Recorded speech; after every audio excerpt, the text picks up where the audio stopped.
বন্ধুরা, তো আমি রূপালী, আমি সত্যি গাইস। তো তোমরা সবাই কেমন আছো? আশা করি তোমরা সবাই অনেক ভালো আছো আর আমরা কিন্তু গাইস অনেকটা ভালো আছি। তো গাইস আজকে অনেকটা দিন পরে সে আবু তো আদনান হুজুরের কিন্তু একটা ভিডিও নিয়ে আমরা চলে এসেছি। একদম। তো চলো সবার প্রথমে তোমাদের কাছে টাইটেলটা আমরা জানি। অবশ্যই গাইস।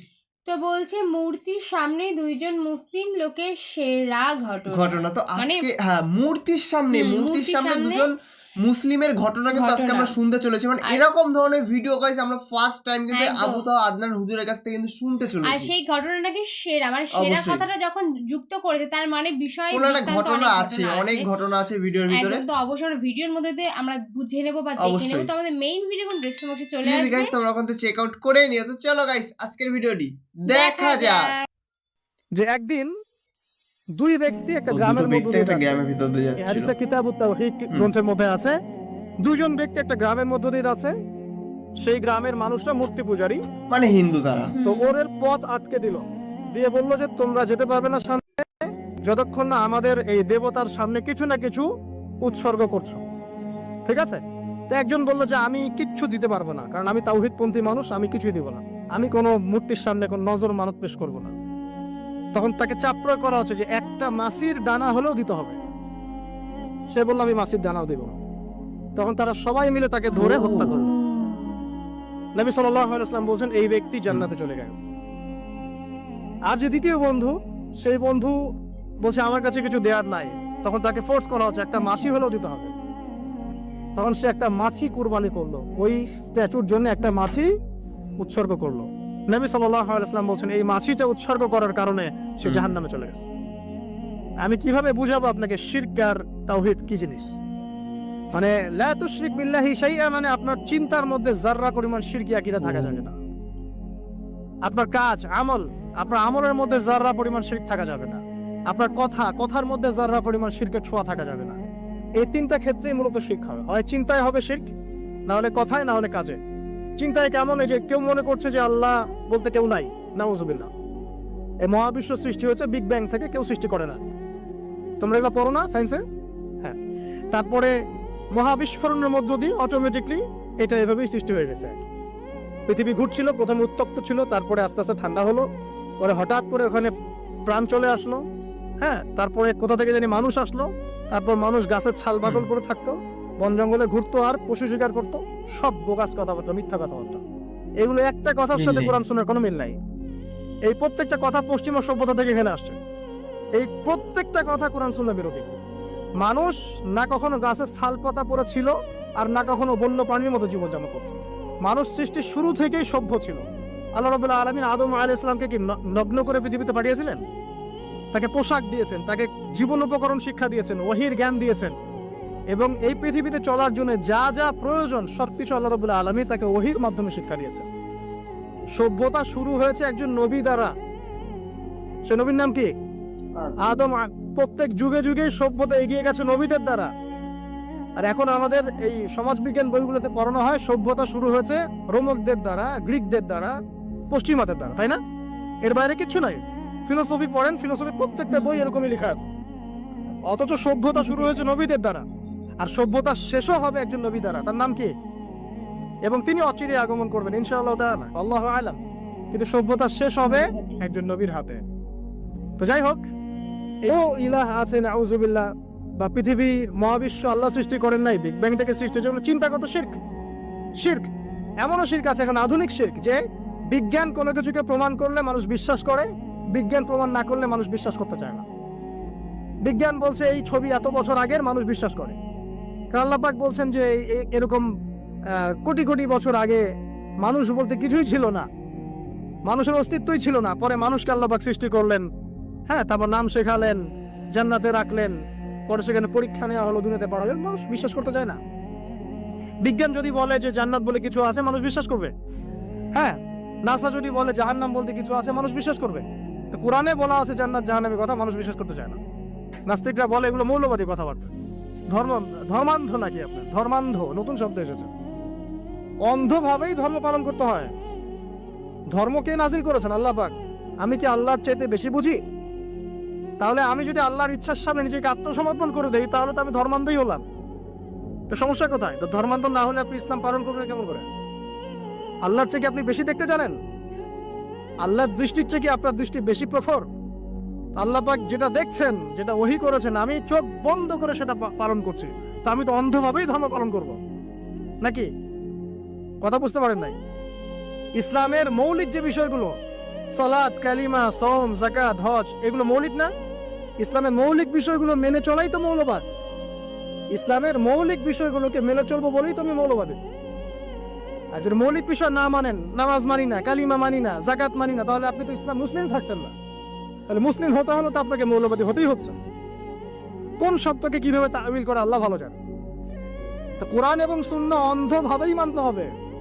এখানে যা আছে এটাই চূড়ান্ত, এর বাইরে কোনো সত্যের উৎস নাই। হ্যাঁ, কোরআন সুন্নাহর সাথে যদি কোনো কিছু মিলে যায় সেটা মানতে আমাদের কোনো আপত্তি নাই, হোক সেটা সায়েন্স বা দর্শন বা যুক্তি বা যে কোনো কিছু।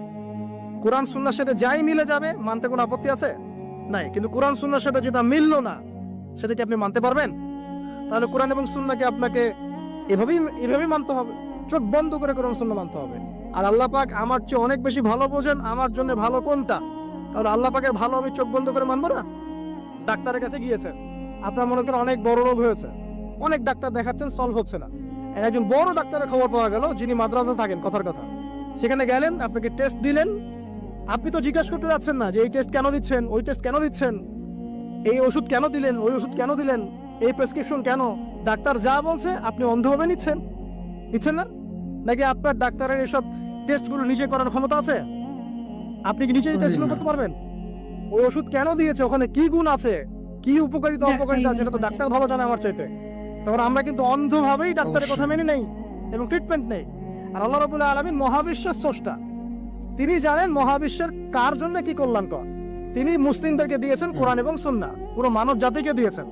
এর মধ্যে আল্লাহ পাক সমস্ত বিষয়ের সলিউশন দিয়েছেন। এখন আমি এটা অন্ধভাবে মানবো না? নাকি আল্লাহকে চ্যালেঞ্জ করবো যে কেন এটা দিলেন, কেন নামাজ পড়তে বললেন, কেন রোজা রাখতে বললেন, কেন হজ করতে বলছেন? সবকিছুর কারণ আছে নিঃসন্দেহে, কিন্তু সব কারণ ব্যাখ্যা করার মতো জ্ঞান কি আমার আছে? আমার জ্ঞান কি আল্লাহর চেয়ে অসীম, না আল্লাহ পাকের জ্ঞান অসীম? তাহলে আল্লাহ পাকের জ্ঞান যেহেতু অসীম, এই অসীম জ্ঞানের অধিকারী একজন সত্তার কাছে আত্মসমর্পণ করবো, এটাই তো ইসলাম, এটাই তো মৌলবাদ, এটাই তো অন্ধত্ব। তাহলে এইসব শব্দগুলো দিয়ে মুসলিমদেরকে ডমিনেট করার কোনো মানে হয় না। এবং এই শব্দগুলো অপপ্রয়োগটা চেঞ্জ করতে হবে। এটা হচ্ছে মিডিয়ার মধ্য দিয়ে একটা ইসলামপন্থীদের এগেইনস্টে আদর্শিক একটা আঘাত। এইসব শব্দগুলো যারা উচ্চারণ করছে ওরা শিরক করছে। সূরা তাওবা পড়ে দেখেন, এইভাবে ইসলামকে টিটকারি করাটাকে আল্লাহ রাব্বুল আলামিন কুফরি বলেছেন। এই হাদিসের রাবি সম্পর্কে দুইটা কথা। রাবির নাম কি? নামে একটা বায়াত হয়েছে, যেই বায়াতটা মূলত মক্কা থেকে মদিনায় হিজরতের পটভূমি তৈরি করে দেয়। সেই ৭৫ জন সাহাবীর মধ্যে মুআজ বিন জাবাল রাদিয়াল্লাহু আনহু ছিলেন অন্যতম প্রধান। ইসলাম কবুল করার সময় তার বয়স ছিল হয়তোবা 19 থেকে 20 বছর। আর আপনি আমাদের জেনারেশনের 19-20 বছরের যুবকদের দিকে একটু তাকিয়ে দেখেন, আর মুআজ বিন জাবাল রাদিয়াল্লাহু আনহুর দিকে তাকিয়ে দেখেন। 6 জন সাহাবী ছিলেন স্পেশাল, যারা নবী সাল্লাল্লাহু আলাইহি ওয়াসাল্লামের ওহী লেখক ছিলেন, অর্থাৎ কোরআন সংকলন করতেন, হাদিস সংকলন করতেন। তার মধ্যে একজন হচ্ছেন মুআজ বিন জাবাল রাদিয়াল্লাহু আনহু। তিনি ছিলেন জাহেদ। জাহেদ মানে হচ্ছে দুনিয়া বিমুখ, দুনিয়া নিয়ে তার এত পেরেশানি ছিল না, টেনশন ছিল না। এখনকার যুবকদের মেইন চিন্তা কি? দুনিয়া না, স্ট্যাটাস, চাকরি, বাড়ি, গাড়ি, সুন্দরী বিবি, এই তো। মুআজ বিন জাবাল একজন জাহেদও ছিলেন। জাহেদ মানে বলা হয় দুনিয়া বিরাগ। মুআজ বিন জাবাল একজন জাহেদও ছিলেন। জাহেদ মানে বলা হয় দুনিয়া বিরাগী, দুনিয়াকে তিনি প্রয়োজন মনে করতেন, এর ভিতর ডুবে থাকতেন না কখনো। অথচ তিনি একজন তরুণ মানুষ ছিলেন। একটা হাদিস এসেছে, হালাল হারামের মধ্যে এই উম্মতের সর্বাধিক জ্ঞান যাদেরকে দেওয়া হয়েছে তার মধ্যে মুআজ বিন জাবাল রাদিয়াল্লাহু আনহু একজন।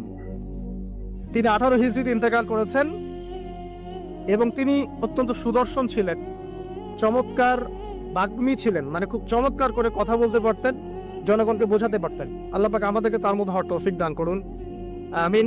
এবং তিনি জাফর ইবনে আবি তালেব রাদিয়াল্লাহু আনহুর দ্বীনি ভাই ছিলেন। মানে দ্বীনি ভাই কেমন? যখন মুহাজির সাহাবীরা হিজরত করে মদিনায় গিয়েছে তখন ওইখানকার সাহাবীদেরকে বলা হতো আনসার সাহাবী, যারা আওস এবং খাজরাজ গোত্র ছিলেন। নবী সাল্লাল্লাহু আলাইহি ওয়াসাল্লাম মদিনায় প্রথমে মসজিদে নববী নির্মাণ করলেন, এরপর সামরিক প্রশিক্ষণ, অর্থনৈতিক ভিত্তি শক্ত করা, ইহুদিদের সাথে মদিনা সনদ এবং মুসলিমদের মধ্যে ভ্রাতৃত্বের বন্ধন স্থাপন করলেন। এক সাহাবীর সাথে আরেক সাহাবীর দ্বীনি ভাই সম্পর্ক করলেন। মুআজ বিন জাবাল রাদিয়াল্লাহু আনহু ছিলেন জাফর বিন আবি তালেব রাদিয়াল্লাহু আনহুর দ্বীনি ভাই। আর জাফর বিন আবি তালিব রাদিয়াল্লাহু আনহু ছিলেন নবী সাল্লাল্লাহু আলাইহি ওয়াসাল্লাম আপন চাচাতো ভাই আলী রাদিয়াল্লাহু আনহুর ভাই। জাফর রাদিয়াল্লাহু আনহু আবিসিনিয়ায় ওই যে বাদশা নাজাশী তার সামনে সূরা মারিয়াম তেলাওয়াত করেছিলেন, যার তেলাওয়াত শুনে জাফর রাদিয়াল্লাহু আনহু তেলাওয়াত শুনে বাদশা নাজাশীর চোখ দিয়ে দরদর করে পানি পড়তে শুরু করে এবং পরবর্তীতে ওই খ্রিস্টান বাদশা ইসলাম কবুল করেন আলহামদুলিল্লাহ। আর জাফর রাদিয়াল্লাহু আনহুকে বলা হয় কি দুই ডানাওয়ালা বলা হয় এই কারণে জাফর রাদিয়াল্লাহু আনহু মোতার যুদ্ধে শহীদ হয়েছেন। মোতার যুদ্ধটা ছিল রোমানদের সাথে, মুসলিমদের মাত্র 3000 সৈন্য আর মোতার যুদ্ধে কুফারদের রোমকদের 2 লক্ষ সৈন্য। এটা কি যুদ্ধ হয়? কোনোভাবে সম্ভব? ওই যুদ্ধে নবী সাল্লাল্লাহু আলাইহি ওয়াসাল্লাম 3 জনকে সেনাপতি করেছেন, যে আব্দুল্লাহ বিন রওয়াহা যদি ইন্তেকাল করে যায়েদ ইবনে হারেসা যদি ইন্তেকাল করে তাহলে জাফর ইবনে আবি তালিব যদি ইন্তেকাল করে বা শহীদ হয় তাহলে তোমরা তোমাদের মধ্য থেকে একজনকে আমির বানিয়ে নিও, একজনকে নেতা বানিয়ে নিও। তো 3 জনই আলহামদুলিল্লাহ এই যুদ্ধে শহীদ হন এবং জাফর রাদিয়াল্লাহু আনহুর 2 হাত কেটে পড়ে যায়। প্রথমে তার 1 হাত কেটে যায় ডান হাত, তিনি বাম হাত দিয়ে যুদ্ধ করতে থাকেন। বাম হাত কেটে পড়ে যায় তখন তিনি এই ডানা এই বাহু দিয়ে পতাকাতে বুকের মধ্যে আগলে রেখেছিলেন। তারপরে কাফেররা তাকে শিরোচ্ছেদ করে, এভাবে তার ইন্তেকাল হয়, শাহাদাত বরণ করেন। এবং নবী সাল্লাল্লাহু আলাইহি ওয়াসাল্লাম মদিনা থেকে বলছিলেন যে জাফর 2 জন ফেরেশতার কাঁধে ভর দিয়ে আমাকে সালাম দিয়ে চলে গেল। নবী সাল্লাল্লাহু আলাইহি ওয়াসাল্লাম বলছিলেন জাফর রাদিয়াল্লাহু আনহুকে এই 2টা কাটা হাতের বিনিময়ে আল্লাহ পাক জান্নাতে 2টা পাখা দিয়েছে, এই জন্য তাকে বলা হয় 2 ডানাওয়ালা বা 2 বাহুওয়ালা। জাফর রাদিয়াল্লাহু আনহুর দিনী ভাই ছিলেন কে? মুয়াজ বিন জাবাল রাদিয়াল্লাহু আনহু।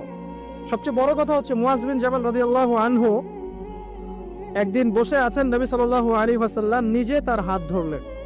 চিন্তা করেন, নবী সাল্লাল্লাহু আলাইহি ওয়াসাল্লাম নিজে মুয়াজ বিন জাবাল রাদিয়াল্লাহু আনহুর হাত ধরলেন, ধরে বললেন হে মুয়াজ, ওয়াল্লাহি আল্লাহর কসম, ইন্নী লা উহিব্বুকা, আল্লাহর কসম হে মুয়াজ আমি তোমাকে ভালোবাসি। চিন্তা করতে পারবেন? হে মুয়াজ আল্লাহর কসম আমি তোমাকে ভালোবাসি। কে বলছেন এটা? মুহাম্মদ সাল্লাল্লাহু আলাইহি ওয়াসাল্লাম। এবং এরপর তিনি বলছেন যে তুমি প্রত্যেক ফরজ নামাজের পরে এই দোয়াটা করা ছেড়ে দিও না। কোন দোয়া? আল্লাহুম্মা আইন্নি আলা যিকরিকা ওয়া শুকরিকা ওয়া হুসনি ইবাদাতি। বলেন আমার সাথে, আল্লাহুম্মা আইন্নি আলা যিকরিক ওয়া শুকরিক ওয়া হুসনি ইবাদাতিক। প্রত্যেক ফরজ নামাজের পর হে মুয়াজ এই দোয়াটা করা ছেড়ে দিও না। বলার আগে বলছেন মুয়াজ আমি তোমাকে আল্লাহর কসম ভালোবাসি। মুয়াজ বিন জাবাল রাদিয়াল্লাহু আনহু সেই সাহাবী যাকে নবী সাল্লাল্লাহু আলাইহি ওয়াসাল্লাম তার গাধার পিঠে বসিয়েছেন, সেই পিঠে বসিয়ে তিনি যাচ্ছেন, মাঝখানে কিছু কথাবার্তা বলছেন। যখনই বলছেন হে মুয়াজ বিন জাবাল বলছেন লাব্বাইক ওয়া সাআদাক ইয়া নবী আল্লাহ, হে আল্লাহর রাসূল আমি উপস্থিত, আমার পিতামাতা আপনার জন্য কুরবান হোক, বলুন। 3 বার বলার পর নবী সাল্লাল্লাহু আলাইহি ওয়াসাল্লাম বলছেন হে মুয়াজ শুনে রাখো, তুমি কি জানো, হাল তাদরি, তুমি কি জানো মা হাক্কুল্লাহি আলা ইবাদিহি ওয়া মা হাক্কুল ইবাদি আলা আল্লাহ, তুমি কি জানো যে আল্লাহর প্রতি বান্দার কি হক আছে আর বান্দার প্রতি আল্লাহর কি হক আছে? মুয়াজ বিন জাবাল রাদিয়াল্লাহু আনহু বলছেন ওয়াল্লাহু ওয়া রাসূলুহু আ'লাম, আল্লাহ এবং তার রাসূল ভালো জানেন। তো নবী সাল্লাল্লাহু আলাইহি ওয়াসাল্লাম বলছেন সাল্লাল্লাহু আলাইহি ওয়াসাল্লাম যে হাক্কুল্লাহি আলা ইবাদি, আল্লাহর প্রতি মানে বান্দার হক হচ্ছে যে আইয়াবুদুহু, বান্দা আল্লাহর ইবাদত করবে, ওয়ালা ইউশরিকু বিহি শাইআ, এবং বান্দা আল্লাহর সাথে কাউকে শরীক করবে না। এটা আল্লাহর হক। আল্লাহ পাক আমাদের কাছে এটা পান প্রাপ্যতার যে আমরা শুধু আল্লাহর ইবাদত করব, তার সাথে কাউকে শরীক করব না। আর বান্দার প্রতি ওয়াহাক্কুল ইবাদি আল্লাহ, বান্দার উপর আল্লাহর হক মানে আল্লাহ পাকের দায়িত্ব বান্দার উপর হচ্ছে এই যে আল্লাহ ইউআযযিবু, যে আল্লাহ পাক বান্দাকে শাস্তি দিবেন না, আল্লাহ পাক বান্দাকে কোনো আযাব দিবেন না যদি বান্দা আল্লাহর সাথে কাউকে শরীক না করে। আল্লাহ ইউআযযিবু আল্লা ইউশরিকু বিহি শাইআ, যদি বান্দা আল্লাহর সাথে মানে কাউকে শরীক না করে, তাওহীদের উপর থাকে, শিরক না করে, আল্লাহ পাকের এর দায়িত্ব যে ওই বান্দাকে আল্লাহ পাক আযাব দিবেন না ইনশাআল্লাহ। তখন মুয়াজ বিন জাবাল তিনি বলছেন রাদিয়াল্লাহু আনহু আফালা উবাশশিরুন নাস, আমি কি এই কথাটা মানুষকে বলবো না, আমি কি মানুষকে সুসংবাদ দিব না? নবী সাল্লাল্লাহু আলাইহি ওয়াসাল্লাম বলছেন লা তুবাশশিরুহুম, তুমি ওদের লা তুবাশশিরুহুম, তুমি তাদেরকে সুসংবাদ দিও না, আপাতত দিও না, কারণ ফায়াত্তাকিলু, তাহলে তারা এটার উপর তাওয়াক্কুল করে বসে থাকবে। তাহলে মানুষ এর উপর তাওয়াক্কুল করেই বসে থাকবে, অন্য সব আমল ছেড়ে দিবে। মুয়াজ বিন জাবাল রাদিয়াল্লাহু আনহু সেই সাহাবী যিনি শেষ মুহূর্তে এই হাদিসটা বলেছেন যে যার শেষ কালিমা হবে লা ইলাহা ইল্লাল্লাহ, সে ব্যক্তি জান্নাতে যাবে ইনশাআল্লাহ। এই হাদিসটা যদি মানুষ শোনে তখন তো মানুষ আমল ছেড়ে দিবে, তাই না? এই জন্য নবীজি বলছেন যে এখন সুসংবাদ দিও না, মানুষকে আমল করতে দাও। কিন্তু আল্লাহর এটা হক যে বান্দা যদি শিরক না করে আল্লাহর সাথে, আল্লাহ পাক তাকে মাফ করে দিবে ইনশাআল্লাহ, তাকে আযাব দিবে না ইনশাআল্লাহ তাআলা। মুআয বিন জাবাল রাদিয়াল্লাহু আনহু সেই সাহাবী যাকে ইয়েমেনের শাসনকর্তা হিসেবে নবী সাল্লাল্লাহু আলাইহি ওয়াসাল্লাম পাঠিয়েছেন। এখানে তিনি একটা কথা বলেছিলেন যে হে মুআয, তুমি ইয়েমেনে যাচ্ছ সেখানকার শাসনকর্তা হিসেবে, একটা কথা মনে রেখো। দেখেন কি নসিহতটা করছেন, একটা কথা মনে রাখো, এই নসিহতটা প্রত্যেক পলিটিশিয়ানের জন্য। আল্লাহ পাক যাকেই ইকোনমিক সেক্টর হোক, পলিটিক্যাল সেক্টর হোক, সোশ্যাল সেক্টর, যেখানে আল্লাহ পাক দায়িত্ব দিয়েছেন বা ক্ষমতা দিয়েছেন, তাদের সবার জন্য এই নসিহত। কি নসিহত? নবীজি বলছেন হে মুআয, তুমি ইয়েমেনের গভর্নর হচ্ছ ঠিক আছে, তবে ইত্তাকি দাওয়াতুল মাজলুম, তুমি মজলুমের দোয়া থেকে বেঁচে থাকবে। মজলুম কাকে বলে? যার উপরে জুলুম করা হচ্ছে, যার উপর জুলুম করা হচ্ছে, এই মজলুমদের দোয়া থেকে তুমি বেঁচে থেকো। কারণ লাইসা বাইনাহা ওয়া বাইনাল্লাহি হিজাব, কারণ ওই মজলুমের দোয়া আর আল্লাহ পাকের মাঝে কোনো পর্দা নাই। কথা কি বুঝতে পারছেন? মজলুমের দোয়া আর আল্লাহ পাকের মাঝখানে কোনো পর্দা নাই। যদি আপনি কারোর প্রতি জুলুম করেন আর সে যদি হাত তুলে বলে আল্লাহ অমুক নেতা আমার উপর জুলুম করেছে, আপনি শেষ। আপনি নিজে ধ্বংস হবেন, ধ্বংসিত হন।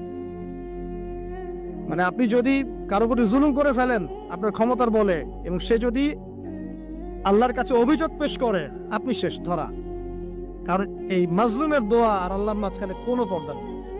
এই জন্য ওমর রাদিয়াল্লাহু আনহু মতো জালিল কদর সাহাবী, যিনি খুলাফায়ে রাশিদিনের অন্যতম, তিনি পর্যন্ত আলী রাদিয়াল্লাহু আনহুকে বলছিলেন, একদিন ওমর রাদিয়াল্লাহু আনহু তার উটের যে ময়লাগুলো আছে এগুলো পরিষ্কার করছেন, অ্যাজ এ প্রেসিডেন্ট তিনি উটের ময়লা পরিষ্কার করছেন।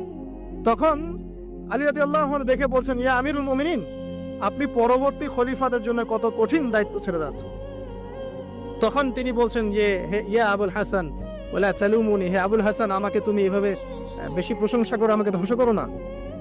কারণ আমি ভয় করি যে ইরাকের ফোরাত নদীর কিনারায় যদি কোনো মেষপালক বা ছাগলের বাচ্চা পর্যন্ত না খেয়ে মারা যায়, আমি ভয় করি আল্লাহ পাক সেজন্য আমাকে জবাবদিহি করাবো। আমি তো আর আপনাদেরকে ম্যাচ করে দেখাতে পারবো না এই যুগে কি চলছে আর ওই যুগে কি চলতো। কি চলে না এখন? সবই চলে। আইনের ফাঁকফোকর, জেনা, আপনার ঘুষ, আপনার দুর্নীতি, আপনার মাদক, আপনার প্রতারণা, অন্যের সম্পদ আত্মসাৎ, কি চলে না ভাই? এবং এগুলো যে চলে, এই চলাগুলোকে আমরা স্বাভাবিকভাবে নিয়ে নিয়েছি, মানে এগুলো হয়। ঘুষ দিতে হয়, দুর্নীতি করতে হয়, ওকে 10 টাকা খাওয়াতে হয়, তাকে 5 টাকা, তাকে 2 টাকা, এটা কমন ট্রেন্ড আমাদের কাছে। শুধু একটা মৃত্যু বাকি আছে, খালি কবরে যান, দেখবেন একটা দিনের হিসাব কেমন করে দেওয়া লাগে, এক একটা মাজলুমের কান্নার হিসাব কেমন করে দেওয়া লাগে। আবু যর রাদিয়াল্লাহু আনহু এই জন্য বলতেন যে আমি দায়িত্ব থেকে ভয় পাই, আমি ভয় পাই যে কেউ আমাকে দায়িত্ব দিবে। কারণ নবীজি আমাকে বলেছেন, যদি তোমাকে 2 জন ব্যক্তির দায়িত্ব দেওয়া হয় তাহলে তোমাকে ছুরিবিহীন জবাই করে দেওয়া হয়েছে। আর আমরা এখন দায়িত্ব নেওয়ার জন্য মুখিয়ে থাকি, আমাকে দেন, আমি ভালো, ও খারাপ, আমি ভালো। দায়িত্বর যখন হিসেব বুঝিয়ে দেওয়া লাগবে আল্লাহর কাছে, তখন আপনি কান্না করতে করতে শেষ হয়ে যাবে। বিশ্বাস হচ্ছে না? অপেক্ষা করতে থাকেন। এই যে বড় বড় বিশ্ব নেতাদেরকে দেখছেন না, পরকালে এদের আকৃতি হবে পিঁপড়ার মতো, এই জাতটা। যদি এরা জুলুম করে থাকে, পরকালে পিঁপড়ার মতো আকৃতি হবে এদের, অন্ধকার ছেয়ে থাকবে এদের উপরে, পুলসিরাতে আটকা পড়ে থাকবে। যত মানুষের হক নষ্ট করেছে সবাই এর দিকে আঙ্গুল তুলে থাকবে, আমার এই করেছে, আমার সেই করেছে, আমার এই দেয়নি, আমার সেই দেয়নি। দেখেন, এটা বাস্তব দেখবেন চোখ দিয়ে ইনশাআল্লাহ। যাই হোক, আমি ওদিকে যাচ্ছি না, শুধু এতটুকু বলবো, প্রত্যেক পলিটিশিয়ানের জন্য একটা নসিহত, যেটা মুআয বিন জাবাল রাদিয়াল্লাহু আনহুকে নবীজি করেছেন। হে মুআয, ইয়েমেনের গভর্নর হচ্ছে হও, তোমাকে শাসন কার্য দেয়া হয়েছে আলহামদুলিল্লাহ, তবে ইত্তাকি দাওয়াতাল মাজলুম, মাজলুমের দোয়া থেকে বেঁচে থাকো। কারণ ফালাইসা বাইনাহা ওয়া বাইনাল্লাহি হিজাব, কারণ মাজলুমের দোয়া আর আল্লাহর মাঝখানে কোনো পর্দা থাকে না। ব্যাস একটা নসিহত আপনার জন্য যথেষ্ট। এবার সামনে আসেন, মুআয বিন জাবাল রাদিয়াল্লাহু আনহু সেই সাহাবী যিনি আরেকটা বিখ্যাত হাদিস বর্ণনা করেছেন। এটা বলে শেষ, অন্যদিকে যাচ্ছি। সেটা হচ্ছে যে তিনি বলছেন, নবী সাল্লাল্লাহু আলাইহি ওয়াসাল্লাম একদিন আমাকে বললেন, যদি 2 জন ব্যক্তি শুধুমাত্র আল্লাহর জন্য পরস্পরকে ভালোবাসে, যদি 2 জন ব্যক্তি পরস্পরকে শুধু আল্লাহর জন্য ভালোবাসে, তাহলে এই 2 জন ব্যক্তিকে কিয়ামতের মাঠে নূর বা আলোর মিম্বর দেয়া হবে। এই যে মিম্বর দেখছেন, এরকম নূর বা আলোর মিম্বর দেওয়া হবে, যেটা দেখে শহীদগণ এবং নবীগণ ঈর্ষা করবে যে কি আমলের কারণে তাকে এই মর্তবা দেওয়া হলো। আমলটা কিন্তু মনস্তাত্ত্বিক আমল, বাহ্যিক কোন আমল না। কি আমল? আল্লাহর জন্য একজন আরেকজনকে ভালোবাসছে। এই ভালোবাসা আবার আপনাদের বয়ফ্রেন্ড গার্লফ্রেন্ড অ্যাফেয়ার্স না, আবার ওইটা বলেন না যে আমি তোমাকে আল্লাহর জন্য ভালোবাসি, এটা জিনা। আল্লাহর জন্য ভালোবাসা হালাল ভালোবাসা, যেটা বৈধ। তো দেখুন, এখন এই হাদিসের সংক্ষিপ্ত ব্যাখ্যা করে শেষ করছি। দেখুন, এখানে 10টা বিষয় বলা হয়েছে, 10টা বিষয় বলা হয়েছে। 10টা বিষয় নিয়ে 10টা লেকচার দেওয়া সম্ভব। খুব সংক্ষেপে বলছি। 1 নাম্বার, নবীজি বলেছেন ওয়ালা তুশরিক বিল্লাহি শাইআ। 1 নাম্বার, তোমরা আল্লাহর সাথে কাউকে, তুমি আল্লাহর সাথে কাউকে শরীক করো না। ওয়াইন কুতিলতা ওয়া হুররিকতা, তোমাকে যদি জ্বালিয়ে দেওয়া হয়, মানে আগুন দিয়ে আপনাকে জ্বালিয়ে দেওয়া হয়েছে, অথবা আপনাকে হত্যা করা হয়েছে, তারপরেও তুমি আল্লাহর সাথে শরীক করো না। তো সত্যি আজকের ভিডিওটা কিন্তু একটু অন্যরকম ছিল, মানে এরকম ধরনের ভিডিও কিন্তু গাইস আমরা আবু তাহা আদনান হুজুরের ভিডিও কিন্তু ফার্স্ট টাইম করছি। আর সবচেয়ে বড় কথা টাইটেলটা যে ছিল যে একটা গ্রামের ভিতরে, হ্যাঁ যেটা টাইটেল ছিল, যে একটা গ্রাম ছিল, যে গ্রামের ভিতরে মানে গ্রামের সবাই কিন্তু অ্যাকচুয়ালি মূর্তি পূজার উপরে ডিপেন্ড করতো। তো সেই রাস্তাতে দুজন মুসলিম ব্যক্তি যাচ্ছিল, যাওয়ার পরে সেখানে এক মূর্তি পূজা হচ্ছিল। তো সেখানে অনেক লোক ছিল গ্রামের, তো সেখানে তাদেরকে একটা জিনিস উৎসর্গ করতে বললো। তো একজন ব্যক্তি উৎসর্গ করলো না, করার পরে কিন্তু তাকে ডাইরেক্টলি কিন্তু মেরে দেওয়া হলো। তো সে জান্নাতে চলে গেল। মানে এরকমই ঘটনাটা অনেক এখন খুলে বলাটা সম্ভব না, তোমরা তো অবশ্যই দেখলে। আর সবচেয়ে দেখেছো, হ্যাঁ, আর এই কথাটা কিন্তু না বলেই না যে এখনকার যে যুগ আর আগে যে যুগটা ছিল সেটা কিন্তু সম্পূর্ণ আলাদা। মানে এখন বলতে গেলে কলি যুগ, আর আগে কিন্তু একটা অন্যটা যুগ ছিল। আর সবচেয়ে বড় কথা, আগেকার যুগে তোমরা দেখো, তুমি সত্য কিছু করলে বা তোমার কোনো কিছু করতে ইচ্ছা করছে, সেটা না খুব মানে খুব ক্লিয়ারলি হয়ে যেত। কিন্তু এখন যদি সেই বিষয়গুলো তুমি করতে যাও, মানে আগে প্রথম কথা ঘুষ, ঠিক আছে, তারপরে এটা করতে গেলে সেটা কিন্তু আবু তাহা আদনান হুজুর কিন্তু অবশ্যই ভিডিওর মাধ্যমে বোঝালো যে কিছু এখন কিছু করতে গেলে কিন্তু সবার আগে ঘুষ দিতে হবে। ঘুষ না দিলে কিন্তু তোমার সেই কাজটা কিন্তু হবেই না, মানে হচ্ছেই না। মানে তা বাদে অন্য যা যা করতে হবে সেখানে হয়তো বা সেরকম নিয়ম যে এটা করতেই হবে, না করলে হবে না। তো এইসবই কিন্তু এখনকার যুগে চলে আসছে। অবশ্যই। আর অবশ্যই গাইস তোমরা কমেন্টে জানাও এই ভিডিওটি তোমাদের কেমন লাগলো। যদি ভালো লাগে গাইস অবশ্যই গাইস লাইক কমেন্ট শেয়ার অবশ্যই গাইস করে দিও। একদম। আর নেক্সট কি ধরনের ভিডিও দেখতে সেটা তো অবশ্যই আমাদের কমেন্ট সেকশনে জানিয়ে দিও। অবশ্যই। তো চলো গাইস আজকের মতন এখানেই, টাটা।